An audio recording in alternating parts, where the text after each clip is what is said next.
Olá para você que me acompanha aqui no canal do meu tio Oscar. Hoje a gente vai conversar sobre o filme Por Quem os Sinos Dobram, de 1943.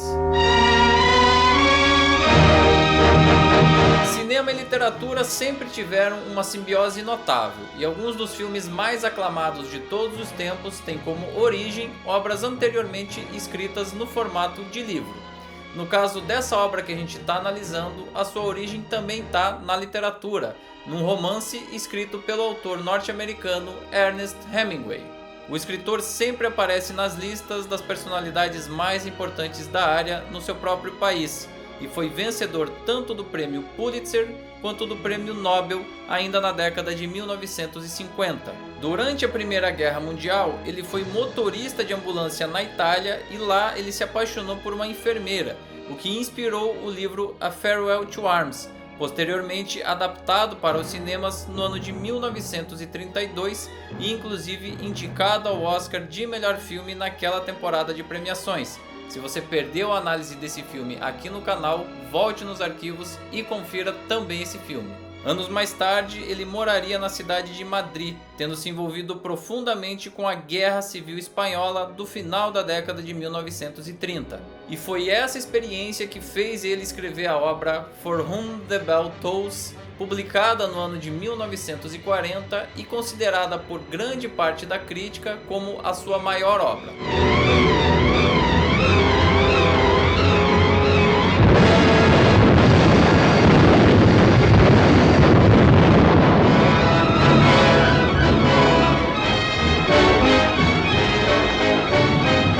A Guerra Civil Espanhola foi um conflito armado que antecedeu a Segunda Guerra Mundial e que, resumidamente, opôs republicanos a nacionalistas pelo controle político e ideológico do país. Esses dois grupos eram aliados, respectivamente, da União Soviética e da aliança nazifascista entre Alemanha e Itália. Todas essas informações históricas são muito importantes para a gente entender o contexto de lançamento da obra e depois do filme. O sucesso do livro fez com que a Paramount comprasse os direitos de adaptação da obra por $150 mil, um valor altíssimo na época.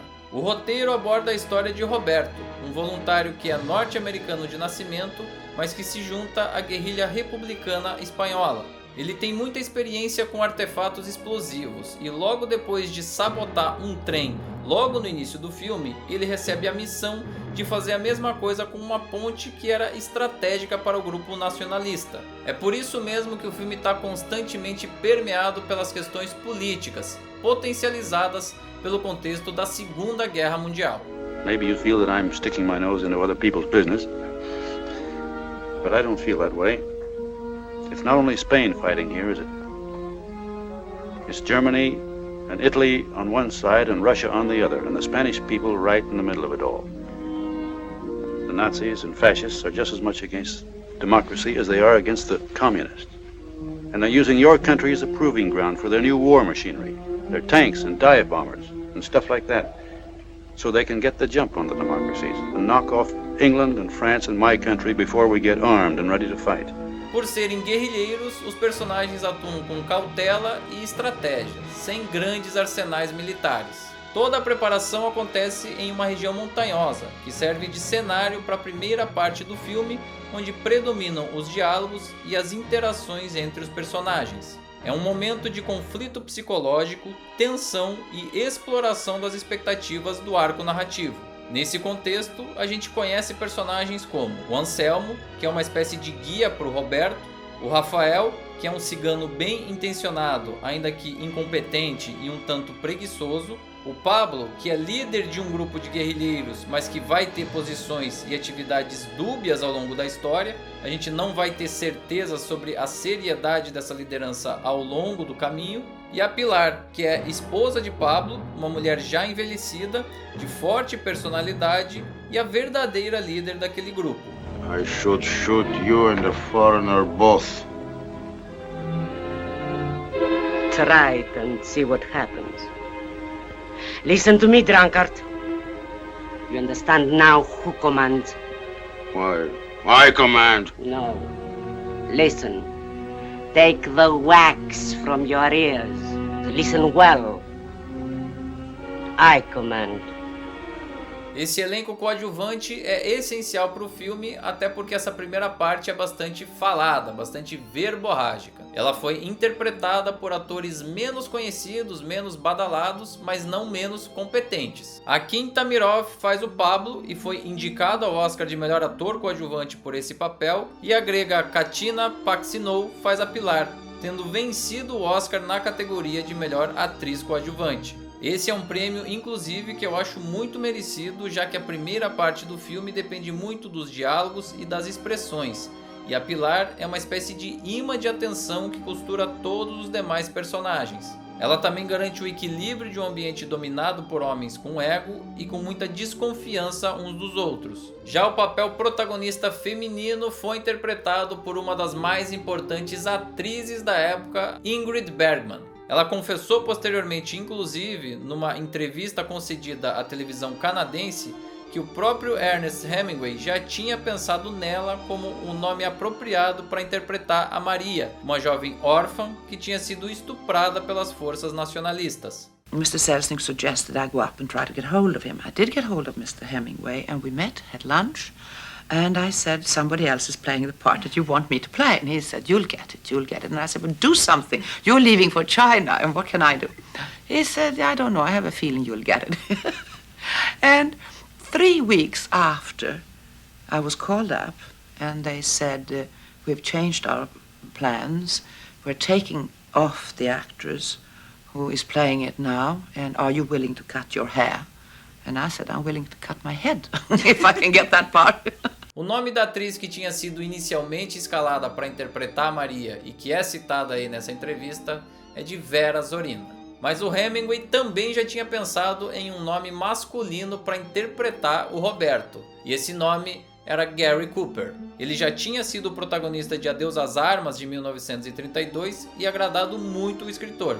No final das contas, essa dobradinha Gary Cooper e Ingrid Bergman deu certo e é uma das maiores expressões do Star System de Hollywood nesse período. Ambos foram indicados ao Oscar por esse filme e são o casal apaixonado que precisa superar as adversidades para ficar junto. É um melodrama falando até mais alto do que a própria missão do Roberto, com longas cenas de declarações de amor. Agora reparem nesse filme como a questão do Star System é trabalhada. Por mais que os personagens estejam isolados, dentro de uma caverna, sem descansar, ou até mesmo no meio de alguma batalha, eles estão sempre limpos e brilhantes. Reparem nos dentes perfeitos do casal protagonista e no cabelo sempre penteado. Inclusive, o suposto defeito estético aí da Maria é o fato dela ter cabelos curtos. Uma diferença bem grande em relação à personagem da Pilar, de pele mais escura, traços masculinizados e figurinos mais sóbrios. É nesse sentido que Hollywood construía padrões estéticos de beleza que perduraram durante décadas.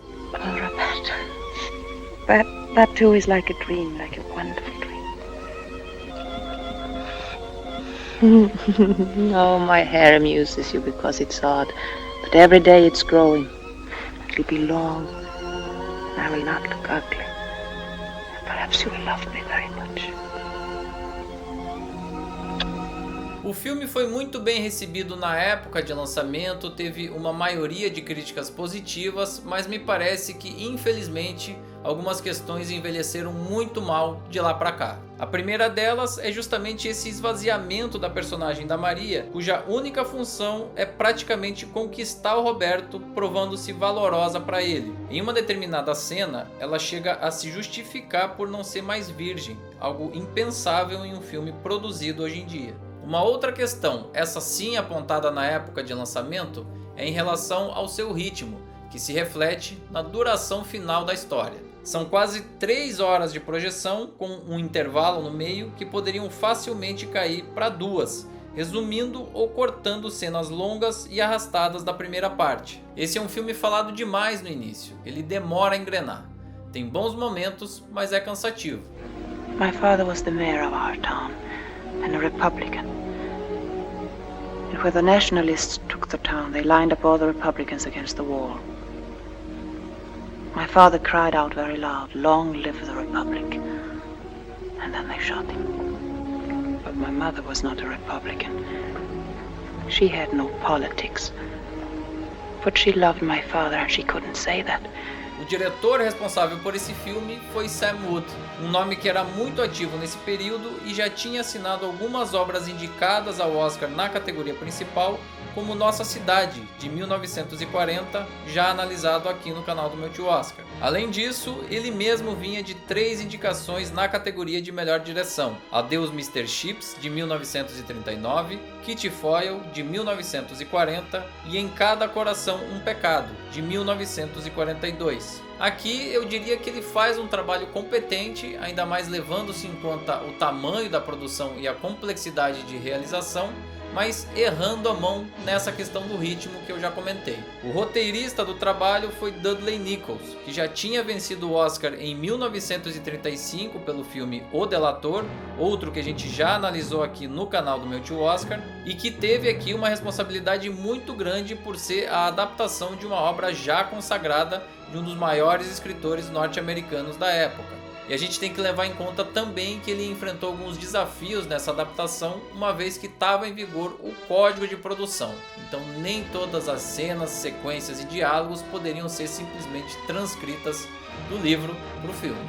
Agora, independente disso, o filme foi tratado com muito carinho pela Paramount. Ele teve um orçamento alto de aproximadamente 3 milhões de dólares e acabou sendo a segunda maior bilheteria do ano de 1943, a maior inclusive entre os indicados na categoria de melhor filme. No final, ele acabou sendo lembrado pela Academia com 9 indicações ao Oscar e venceu na categoria de melhor atriz coadjuvante. You, Pilar, the same with the Sawmill Post. Remember, not a shot to be fired unless we hear the bombardment. Be careful not to alarm the sentries unless you hear the bomb. Don't worry about the retreating, Liz. We'll have plenty of horses. Por Quem os Sinos Dobram é indiscutivelmente um dos filmes mais importantes de 1943. Foi uma produção caprichada da Paramount, rodada em fotografia Technicolor exuberante, com um casal de protagonistas do primeiro escalão de Hollywood e adaptado de uma das maiores obras da literatura norte-americana sob um contexto sociopolítico conturbado. Mas ainda que tenha bons personagens e cresça no final, eu particularmente acho a segunda parte bem melhor do que a primeira, ele infelizmente envelheceu mal e parece arrastado demais para os dias de hoje. That's just the beginning of our travels. Wait till this war's over. Do I please you? Will you always take me with you? Unless you run away from me. No, I'll never go away from you. I loved you when I first saw you.